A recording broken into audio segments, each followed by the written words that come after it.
আমরা বললাম, ও আল্লাহ, নামাজটা যদি আমরা পড়ি কি ফায়দা জানার দরকার আছে না নাই? আল্লাহ বলল, শোনো কি ফায়দা। ইন্নাস সালাতা তানহা আনিল ফাহশাই ওয়াল মুনকার ওয়ালা যিকরুল্লাহি আকবার ওয়াল্লাহু ইয়ালামু মা তাসনাউন। সুবহানাল্লাহ বলেন।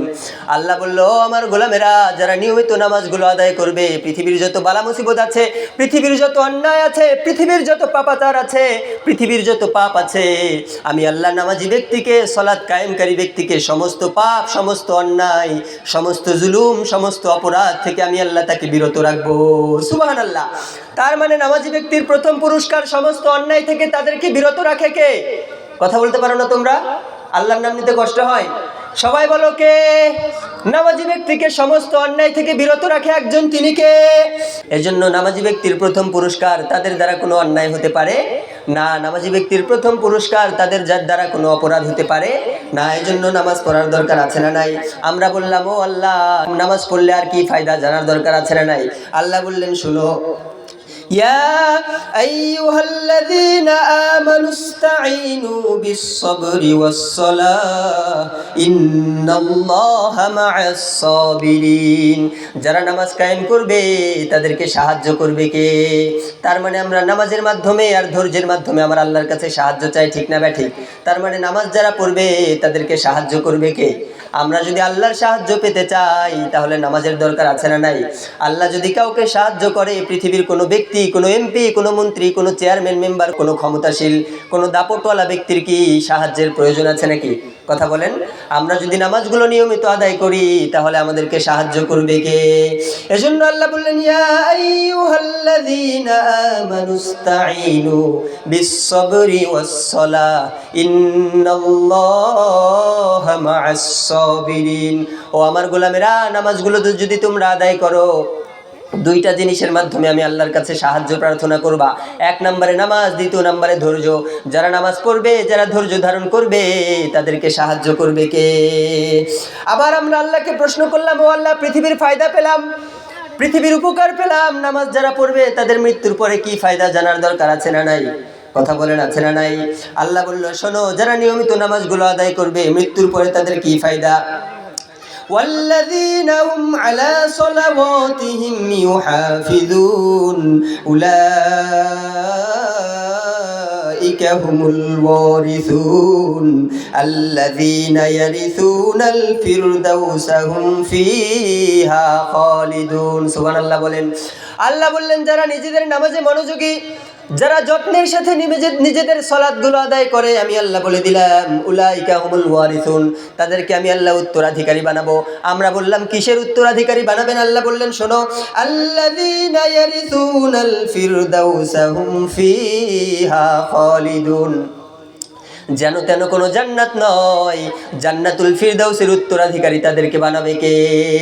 জান্নাতুল ফিরদাউসের মেহমান তাদেরকে বানাবে একজন, তিনি কে?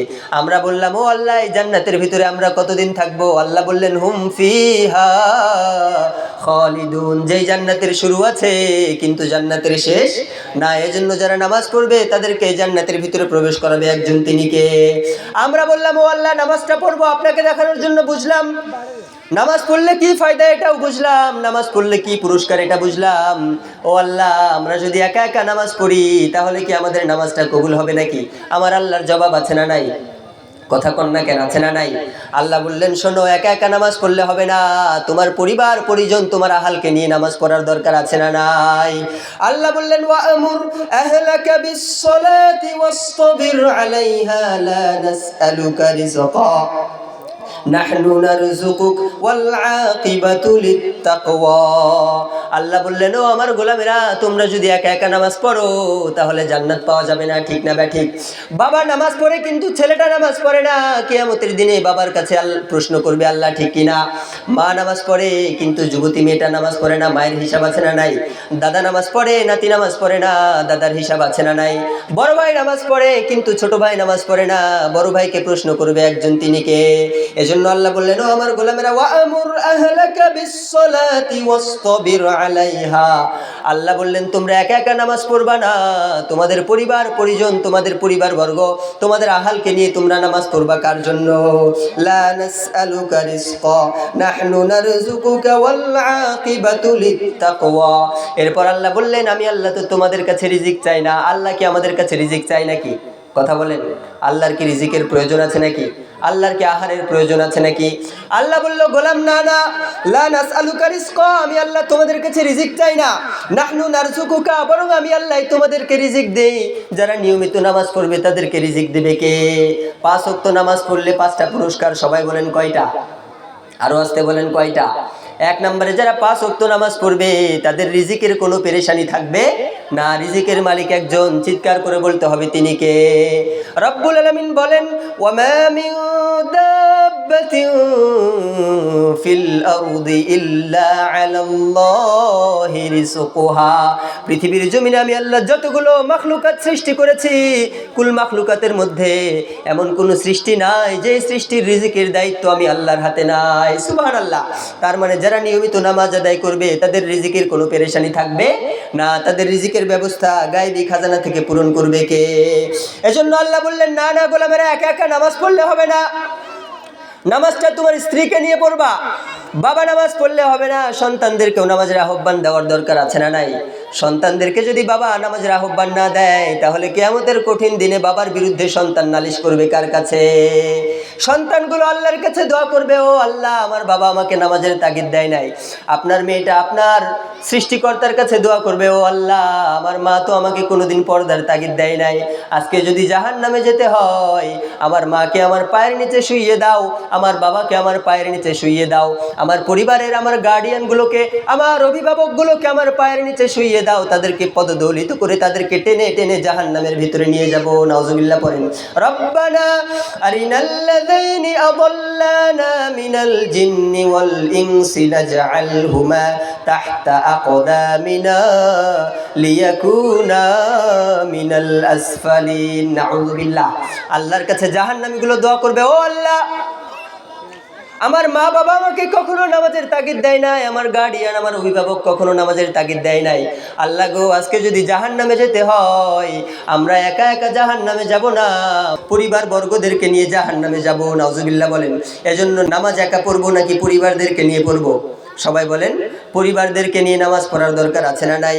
আবার পরিবারদের জন্য নামাজের দোয়াটাও শিখিয়েছে কে? সাইয়েদনা ইব্রাহিম আল্লাহর কাছে দোয়া করলো। সূরা ইব্রাহিম 14 নম্বর সূরার 40 নম্বর আয়াতে রব্বুল আলামিন বলেন, রব্বি জাআলনি মুকিমাস সালাতি ওয়া মিন যুররিয়াতি রব্বানা ওয়া তাকাব্বাল দুআ। পড়েন আমিন। সাইয়েদনা ইব্রাহিম আল্লাহর কাছে দোয়া করেছিল, আল্লাহ, রব্বি জাআলনি মুকিমাস সালাতি ওয়া মিন যুররিয়াতি রব্বানা ওয়া তাকাব্বাল দুআ। ও আল্লাহ, তুমি আমাকে নামাজি বানাও। পড়েন আমিন। ও আল্লাহ, শুধু আমাকেই নামাজি না, আমার বংশধরদেরকেও তুমি নামাজি বানাও। পড়েন আমিন।